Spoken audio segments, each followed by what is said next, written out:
देखते हैं question number 13 और ये क्वेश्चन जो है पिछले क्वेश्चन से लिंक्ड है।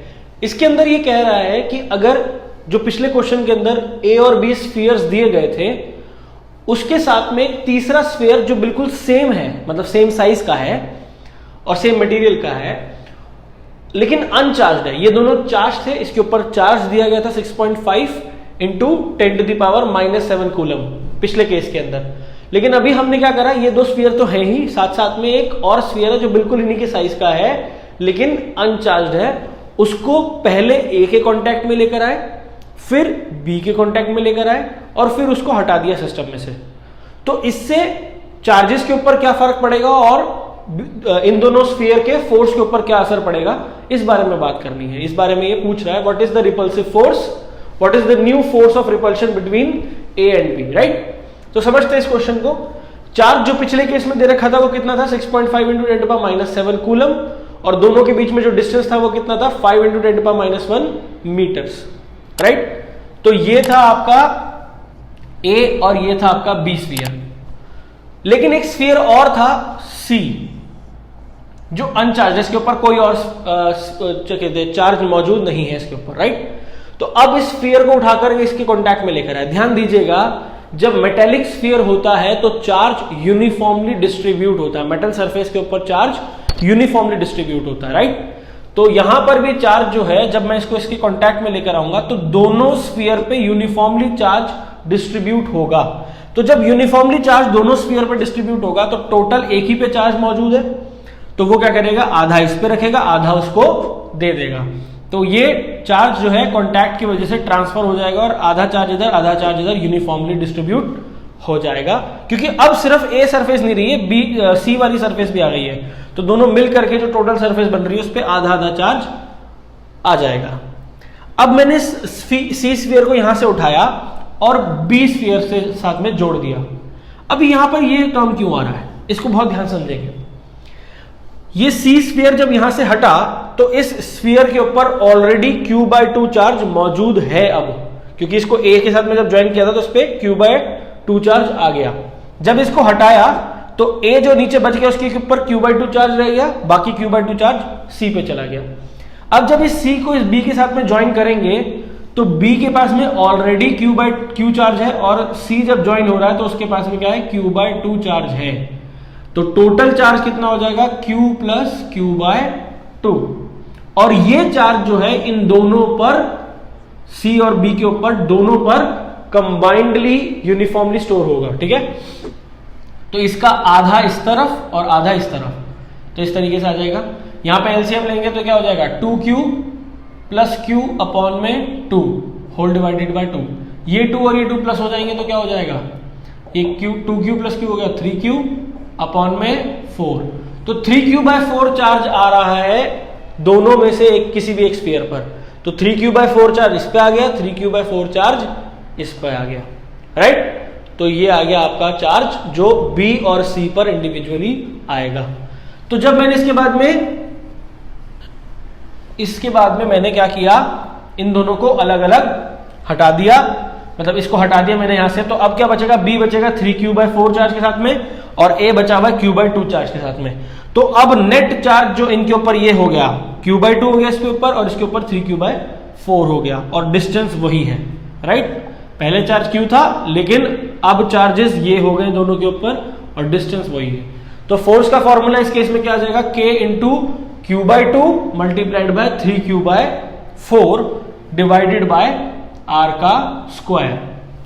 तो यहां से मैंने क्या करा, Q से Q को मल्टीप्लाई करा, Q² आ गया, 3 बाहर ले लिया और 4 × 2 8 भी मैंने बाहर ले लिया। तो 3/8 K × Q²/R²। देखिए K × Q²/R² तब का फोर्स का फॉर्मूला है जब दोनों पे चार्ज Q मौजूद था और दोनों के बीच का डिस्टेंस वही 0.5 मीटर था, राइट।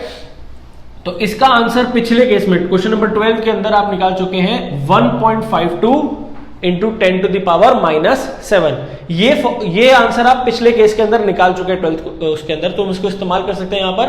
तो 3/8 of this will be the new force between A and B. A और बी के बीच में जो नया फोर्स आ रहा है वो पुराने वाले फोर्स का 3/8 टाइम्स हो जाएगा। तो इसको मल्टीप्लाई करेंगे इसके साथ में तो आंसर क्या आ जाएगा 5.703 into 10 to the power -3 newtons, right. तो ये वो फोर्स आ रहा है जो ए और बी के बीच में सी स्फीयर जो अनचार्ज था पहले उसको दोनों स्फीयर से टच कराने के बाद जो बच गए चार्ज, उसकी वजह से जो फोर्स आ रहा है वो ये है। तो अब हम देखने जा रहे हैं क्वेश्चन नंबर 14। इस क्वेश्चन के अंदर हमें एक फिगर दी हुई है जिसके अंदर पॉजिटिव और नेगेटिव चार्जेस इस तरीके से दे रखे हैं, यानी कि जो इलेक्ट्रिक फील्ड है वो बॉटम से टॉप की तरफ, टॉप से बॉटम की तरफ जा रही है, लाइक दिस, ऐसे ऊपर से नीचे की तरफ electric field, positive to negative, इस तरीके से इलेक्ट्रिक फील्ड दे रखी है। दो प्लेट्स हैं जिनके बीच में इलेक्ट्रिक फील्ड मौजूद है और हमसे यह कहा गया है कि आपको यहां पर this figure shows tracks of 3 charged particles in a uniform electrostatic field। ये जो आप ट्रैक देख रहे हैं ये 3 पार्टिकल्स के ट्रैक हैं, राइट, यूनिफॉर्म इलेक्ट्रिक फील्ड के अंदर। आपको इनके साइन बताने हैं और ये बताना है कि इसके अंदर सबसे ज्यादा चार्ज टू मास रेशियो होता है। तो बहुत लॉजिकल थिंकिंग के बेसिस पे हम काम करेंगे इसमें। हमें पता है कि पॉजिटिव चार्ज इस तरफ है और नेगेटिव चार्ज इस तरफ है, तो जो पार्टिकल पॉजिटिव की तरफ जा रहा है, अट्रैक्ट हो रहा है पॉजिटिव की तरफ, वो किस चार्ज का होगा? नेगेटिव चार्ज का होगा। ये दोनों चार्जेस किस चार्ज के होंगे? नेगेटिव चार्ज के होंगे, क्योंकि ये किस तरफ जा रहे हैं? पॉजिटिव की तरफ अट्रैक्ट हो रहे हैं। और ये चार्ज पार्टिकल जो होगा वो नेगेटिव की तरफ अट्रैक्ट हो रहा है, तो ये कौन सा होगा? पॉजिटिव चार्ज पार्टिकल होगा। क्यों? क्योंकि unlike charges attract each other, that is why positive negative की तरफ अट्रैक्ट होगा और नेगेटिव पॉजिटिव की तरफ। लेकिन जो इस क्वेश्चन का दूसरा पार्ट है वो ये कह रहा है कि which particle has the highest charge to mass ratio. Charge to mass ratio को आप ऐसा मान सकते हैं Q/m, charge to mass ratio. अब Q/m जो है वो इस बात पे डिपेंड करता है, depends on the deflection of charged particle, right? Deflection के ऊपर डिपेंड करता है, यानी कि जिसकी डिफ्लेक्शन ज्यादा है, जिसकी डिफ्लेक्शन ज्यादा होगी उसका चार्ज बाय मास रेशियो ज्यादा होगा। ये क्यों है ऐसा? इस बात में हम समझते हैं कि ऐसा क्यों है कि डिफ्लेक्शन ज्यादा होने पर ही चार्ज बाय मास रेशियो उसका ज्यादा होगा। देखिए, चार्ज बाय मास रेशियो इस बात पर डिपेंड कर रहा है कि डिफ्लेक्शन क्या है, और डिफ्लेक्शन इस बात पर डिपेंड करता है कि कितने फोर्स से ये चार्ज पार्टिकल अट्रैक्ट हो रहा है। तो अगर इसका चार्ज ज्यादा होगा तो फोर्स ऑफ अट्रैक्शन इन दोनों के बीच में, क्योंकि देखिए ये तो यूनिफॉर्म लगी हुई है इलेक्ट्रिक फील्ड, तो जितनी इधर है इलेक्ट्रिक फील्ड उतनी इधर भी इलेक्ट्रिक फील्ड है, तो इलेक्ट्रिक फील्ड यूनिफॉर्म है, उसमें कोई फर्क नहीं है। फर्क किसमें आएगा? इनके इंडिविजुअल चार्जेस में आएगा। कितना चार्ज इसमें मौजूद है, कितना चार्ज इसमें मौजूद है, इस बात पे फर्क आ सकता है। तो अगर चार्ज ज्यादा है तो इस वजह से क्या हो सकता है? फोर्स ऑफ अट्रैक्शन भी ज्यादा हो सकता है, और फोर्स ऑफ अट्रैक्शन ज्यादा होगा, इसी वजह से charge divided by mass ratio ज्यादा हो जाएगा, यानी कि आपको डिफ्लेक्शन ज्यादा देखने को मिलेगा, राइट? लेकिन अगर फोर्स ऑफ अट्रैक्शन कम है तो डिफ्लेक्शन ज्यादा देखने को नहीं मिलेगा। आप यहां पर देख सकते हैं डिफ्लेक्शन किसमें ज्यादा है, इन दोनों में कि इसमें? मेरे ख्याल से आप देख पा रहे हैं कि तीसरे में डिफ्लेक्शन ज्यादा है, इन दोनों में डिफ्लेक्शन कम है। तो डिफ्लेक्शन तीसरे में ज्यादा है, इसीलिए इसका चार्ज बाय मास रेशियो भी ज्यादा होगा। Therefore charge by mass ratio of third particle is more as it is having larger deflection than other two particles। Other two particles से ज्यादा डिफ्लेक्शन थर्ड के अंदर आ रहा है, इसीलिए ये इसका चार्ज बाय मास रेशियो ज्यादा आएगा। अब हम पढ़ने जा रहे हैं 15th क्वेश्चन।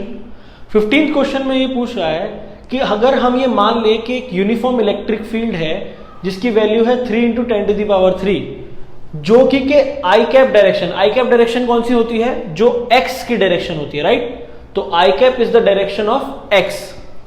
तो एक्स डायरेक्शन में आपकी एक इलेक्ट्रिक फील्ड है जिसकी वैल्यू दे रखी है। तो वो ये कह रहा है कि अगर हमें फ्लक्स निकालना है किसी स्क्वायर से, देखिए यहां पर ये ओपन सरफेस है, ये एक स्क्वायर है जिसकी साइड जो है वो 10 सेंटीमीटर है और वो YZ प्लेन में रखा है, तो उससे जो फ्लक्स जा रहा होगा वो किस डायरेक्शन, वो कितना होगा और उसकी क्या वैल्यू होगी, ये हमें पता करना है। फिर हमें पता करना है कि फ्लक्स कितना होगा अगर इस जो स्क्वायर हमने यहां पर लिया था उससे नॉर्मल जो निकल रहा है वो एक्स एक्सिस से 60 डिग्री के एंगल पर आ जाए, तो फिर हमारा जो फ्लक्स होगा वो कितना होगा। तो दो केसेस हमारे पास में है, एक में YZ प्लेन में आपका स्क्वायर है वो पड़ा है और एक्स एक्सिस की डायरेक्शन में आपकी इलेक्ट्रिक फील्ड है। दूसरे केस में एक्स एक्सिस में ही है इलेक्ट्रिक फील्ड, लेकिन जो नॉर्मल है, नॉर्मल यानी कि परपेंडिकुलर फ्रॉम दिस प्लेन जो यहां पर हमने चूज किया था, स्क्वायर जो था, उससे नॉर्मल जो निकल रहा है वो एक्स एक्सिस से 60 डिग्री का एंगल बना रहा है। तो कितना इलेक्ट्रिक फ्लक्स होगा ये हमें निकालना है। तो पहले केस को समझ लेते हैं, पहले केस में कितना आंसर आ रहा है ये समझते हैं। देखिए एक स्क्वायर है आपके सामने, अब यहां पर मैंने 3 डायमेंशनल स्ट्रक्चर बना रखा है एक तरीके से, मतलब प्लेन में बनाया 2 डायमेंशन में, एक्स वाई और जेड। एक्स डायरेक्शन में आपकी इलेक्ट्रिक फील्ड जा रही है, ऐसा मान के चलिए अगर हम 3D में देखें तो एक्स डायरेक्शन में क्या जा रही है, इलेक्ट्रिक फील्ड जा रही है इस डायरेक्शन में, राइट? और ये z है बाहर की तरफ और ये y है ऊपर की तरफ। तो ये z और ये y यानी कि इस डायरेक्शन में एक प्लेन है, जैसे कि मान के चलिए मेरे आगे एक स्क्वायर रखा हुआ है इस तरीके से, तो ये वो प्लेन है जो YZ x उसमें प्लेन में पड़ा हुआ है और इससे निकलती हुई x डायरेक्शन में जा रही है आपकी इलेक्ट्रिक फील्ड, राइट? तो ये आपका YZ में प्लेन हो गया स्क्वायर जिसकी साइड कितनी 10 सेंटीमीटर और इससे निकलती हुई जा रही है आपकी इलेक्ट्रिक फील्ड। तो फ्लक्स जो होता है, फ्लक्स का फॉर्मूला क्या होता है, E.dA यानी कि electric field multiplied by area vector. अब ध्यान दीजिएगा, सबसे पहले हमें इलेक्ट्रिक फील्ड तो हमें दे रखी है लेकिन हमें एरिया निकालना पड़ेगा, बल्कि बेसिकली हमें एरिया वेक्टर को समझना पड़ेगा। तो एरिया वेक्टर होता है magnitude of area multiplied by direction perpendicular to it, right? तो हमारा एरिया क्या हो जाएगा, 10 into 10 that is 100 centimetre square. In terms of metre square क्या हो जाएगा, ये 10 to the power -2। लेकिन इस सरफेस, इस स्क्वायर सरफेस के परपेंडिकुलर डायरेक्शन में एक वेक्टर जाएगा जिसको हम एरिया वेक्टर कहेंगे। ये आपको मैंने एरिया वेक्टर वाले कॉन्सेप्ट में भी समझाया था कि अगर कोई सरफेस है तो उससे परपेंडिकुलर जो निकल रहा होगा वो उसका एरिया वेक्टर होगा। यानी कि अगर YZ में पड़ा है आपका स्क्वायर तो उससे x डायरेक्शन में जो एरिया वेक्टर जा रहा है वो उसका एरिया, मतलब जो वेक्टर जा रहा है वो उसका एरिया वेक्टर होगा। तो एरिया वेक्टर x डायरेक्शन में जा रहा है, इलेक्ट्रिक फील्ड भी x डायरेक्शन में जा रही है, दोनों चीजें जो है x डायरेक्शन में जा रही है, तो दोनों के बीच का एंगल कितना हो जाएगा, 0 डिग्री। तो E.A को हम लिख सकते हैं EA cos थीटा, और थीटा की जगह पर हम 0 डिग्री पुट करेंगे क्योंकि दोनों सेम डायरेक्शन में, इलेक्ट्रिक फील्ड भी x डायरेक्शन में जा रही है और एरिया वेक्टर भी x डायरेक्शन में ही जा रहा है। तो दोनों के बीच का एंगल 0 डिग्री हो गया। इसकी वैल्यूज पुट करेंगे तो क्या आंसर आएगा, 30 न्यूटन मीटर स्क्वायर पर coulomb. This is the value of flux, electric flux in first case, right? लेकिन अब हमें क्या समझना है कि ये जो वेक्टर था, मतलब ये जो एरिया वेक्टर था, वो क्या कह रहा है इसमें, what is the flux through the same square if the normal to its plane make a 60 degree angle. ये प्लेन था स्क्वायर, इस स्क्वायर प्लेन से जो नॉर्मल वेक्टर जा रहा था अब वो 60 डिग्री शिफ्ट हो चुका है। मान के चलिए ऐसा था, एक्स एक्सिस की डायरेक्शन में आपका एरिया वेक्टर का नॉर्मल था, मतलब एरिया वेक्टर था, तो वो 60 डिग्री ऐसा शिफ्ट हो चुका है एक्स एक्सिस से। ये एक्स एक्सिस है और ये आपका अब एरिया वेक्टर हो चुका है। तो इनके बीच में जो एंगल बन रहा है वो कितना बन रहा है, 60 डिग्री का बन रहा है, राइट? तो मैं यहां पर थीटा को क्या लिख सकता हूं, सीधा 60 डिग्री लिख सकता हूं। क्यों? क्योंकि थीटा किसके बीच का एंगल था, एरिया वेक्टर के बीच का एंगल और इलेक्ट्रिक फील्ड के बीच का angle. Electric field x direction में जा रही है और वो एरिया वेक्टर यानी कि normal to the plane 60 degree shift हो चुका है उससे, तो दोनों के बीच का एंगल 60 डिग्री है। इसको पुट करेंगे यहां पर, a की value 10 to the power -2, e की वैल्यू दिस, और cos 60 डिग्री। cos 60 डिग्री की वैल्यू होती है 1/2 और इसको जब मैं इसमें मल्टीप्लाई करूंगा तो मुझे मिल जाएगा 15 न्यूटन मीटर स्क्वायर पर coulomb. So this is the value of flux in the second case and this was the value of flux in first case, right? तो अब हम देखते हैं क्वेश्चन नंबर 17। इसके अंदर हमें एक इलेक्ट्रिक फील्ड दे रखी है, मतलब फ्लक्स हमें दे रखा है।